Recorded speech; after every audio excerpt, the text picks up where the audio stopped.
Xin chào các bạn. Hôm nay mình làm bánh bột lọc không có nhồi bột và mình sẽ xài khung. Nếu mà các bạn không có khung thì các bạn có thể xài các khung thủy tinh hay là chén dĩa gì cũng được. Bây giờ mình mời các bạn theo dõi cách mình làm. Trước tiên là mình chuẩn bị nhân. Nhân thì mình chỉ xài tôm thôi. Đồ ướp thì chủ yếu là hành tím mình xài khoảng 2 muỗng canh hành tím, hành lá là 4 muỗng canh tức là 1/4 cốc á. Hành tây thì 2 muỗng canh, tất cả đều bằm nhuyễn ra. Tỏi cũng vậy, tỏi là 1 muỗng cà phê. Tôm thì mình xài là 300g tôm sau khi đã cắt đầu cắt đuôi, rút đường chỉ lưng, nhưng mà tôm này tôm nhỏ thành ra mình để lại cái vỏ của nó.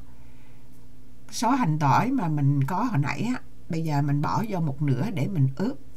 Còn đây màu này thì nó ớt nó có một smoke, nó không có hợp với loại này, cho nên các bạn khi mà dùng ớt loại nào mà đừng có smoke, tức là không có xông khói mình sẽ cho vô 1 muỗng cà phê cái bột màu điều rồi 1 muỗng cà phê ớt màu,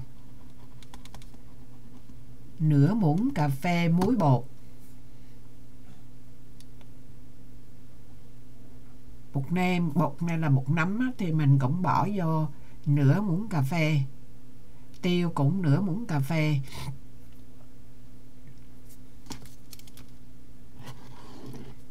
Bạn thích đường, nước mắm, bột ngọt thì các bạn có thể bỏ vô sau khi mình nêm lại Còn bây giờ thì mình trộn gia vị cho nó thấm vô con tôm.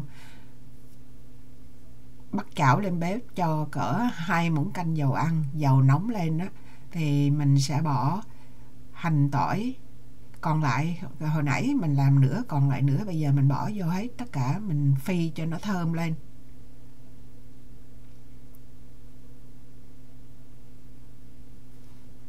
Mình nếu mà các bạn thích hành tây thêm thì mình cũng bằm nhuyễn ra, để khi mà mình nấu xong cái chất đó nó như là chất keo luôn, nó giống như đường, tại vì đường nó bám xung quanh con tôm mình làm nó thấm vô tôm ngon lắm.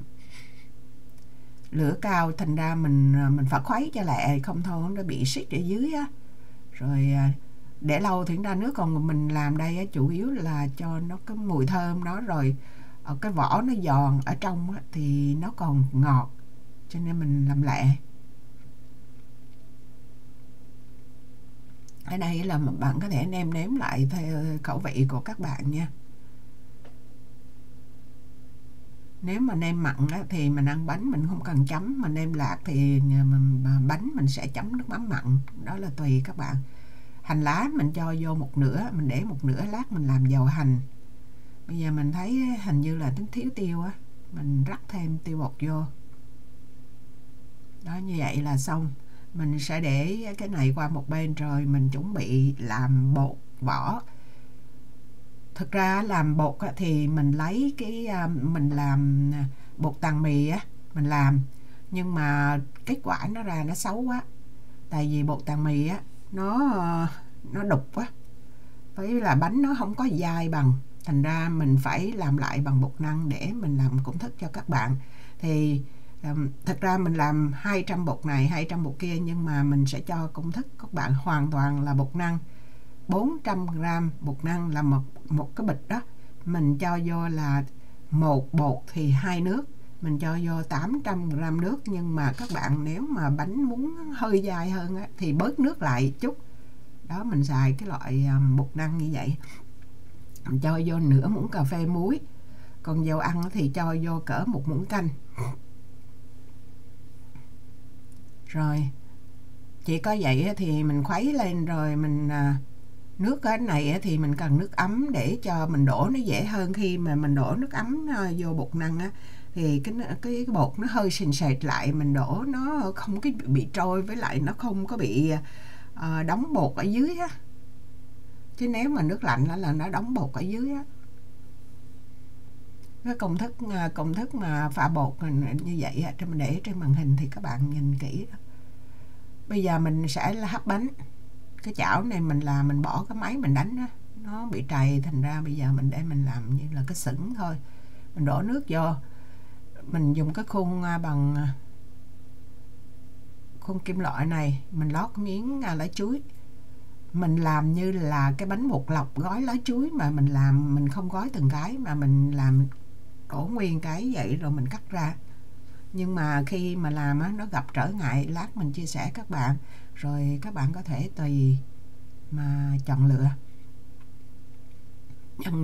Nhân xong, lót lá chuối vô khuôn xong, bắt cái nồi nước lên nóng lên, mọi thứ sẵn sàng để cho chờ nước sôi lên là mình đổ bột vô. Bạn thấy không, khi mình đổ bột, cái bột này á là mình nói cái bột tàng mì, mình làm từ bột mì ra, mình lấy cái mì căng á, thì còn cái tàng mì này mình làm bánh cũng ngon nhưng mà nó không có được trong thôi, thành ra mình với lại cũng đâu có ai mà làm bột tàng mì như mình đâu, thành ra mình sẽ cho công thức là bột năng. Bạn thấy khi đổ như vậy á, nó chảy dưới cái lá chuối á. Còn nếu mà mình bẻ cái miếng lá chuối nó lên cái thành á thì nó phỏng phễnh cái bánh nó không có hình chữ nhật theo cái ý của mình. Thành ra mình chỉ làm có 2 cái là mình đổ trực tiếp luôn. Các bạn nếu mà muốn thơm mùi lá chuối có thể là mình đậy lên trên, chứ mình thấy cái này không phải là một cái giải pháp mà nó tốt. Và cách sắp nhân của mình cũng trật lắc luôn. Mình định á, là làm 2 con tôm một cái bánh, rồi mình sẽ đổ bột nó phủ lên cái con tôm á. Nhưng mà mình đổ mấy nó cũng không có phủ à. Nếu mà đổ mà phủ á, thì cũng là cái bánh nó dày cũng là 15cm á, 15mm á, thì nó quá dày đi, nó khó dai lắm, nó hấp kiểu này nó khó, thành ra mình chỉ đổ nó cỡ chừng 2-3mm là được à. Không có giống như cái bánh bột lọc mà gói lá đấy. Này coi như là cái cách này coi như dẹp qua, nhưng mà cái trình tự thì cũng giống vậy, khuôn nóng, lót lá, đổ bột vô, rồi bỏ nhân vô, sẽ áp dụng cho cái bột năng thôi. Mình chiếu qua từng cái bước để các bạn thấy những cái sai vậy khỏi làm như vậy. Bây giờ mình sắp á thì mình sẽ chỉ làm ít thôi, mình chừa lại cái khoảng trống của bột á, để mình lấy cái bột trống đó mình ụp nó lên trên, nó che tôm lại. Cái cách này á là cách hay nhất, bạn theo giờ cái cách này mà làm nha.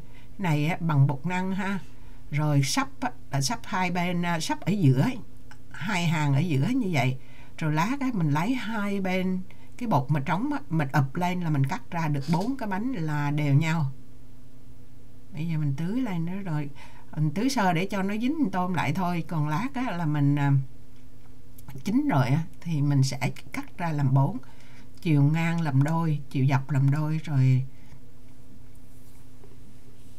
đó, bánh bằng cái bột năng thì nó trong như vậy đó.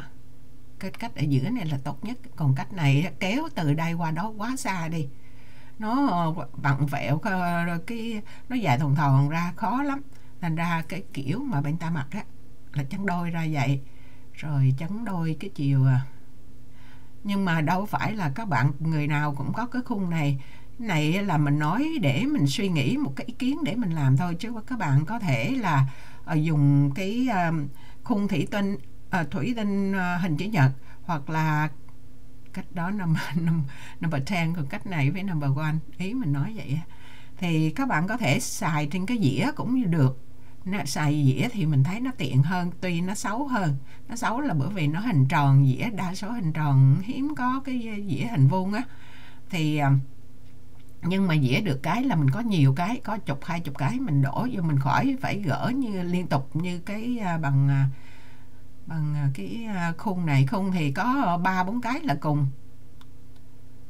thành ra nó được cái này mất cái kia. Hoặc là các bạn phải có người phụ bạn làm, ví dụ như mình 3 cái khung, phải có người mình nấu, trong lúc mình nấu thì 2 cái khung ở dưới này có người gỡ giùm mình đó. Bạn thấy bánh ra Nếu mình chịu khó mình lấy cái dao mà cắt pizza, mình cho nó một đường hai bên cái bánh đó là nó giống y chang bánh mình nấu bằng lá chuối luôn. Bọc lá chuối nó cũng trông y chang vậy đó. Nhưng mà thôi cái này thôi mình làm đại lên cho rồi. Với lại mình làm cũng buổi tối rồi đó. Cái bánh nó làm bằng bột mì than thì ăn rồi, ăn tối rồi. Còn cái này thì mình làm để cho các bạn, mình làm công thức thôi. Mình ăn với nếu lạc thì chấm nước mắm cay vậy thôi, kiểu miền Trung của mình á. Đó, rất hấp dẫn. Tôm thì nó giòn, rồi cái vỏ giòn ở trong cũng còn nước, rất là nó ngon. Đó, mình chiếu lại rồi mình ăn khuya rồi mà mình cũng ăn thử hai cái để cho các bạn coi.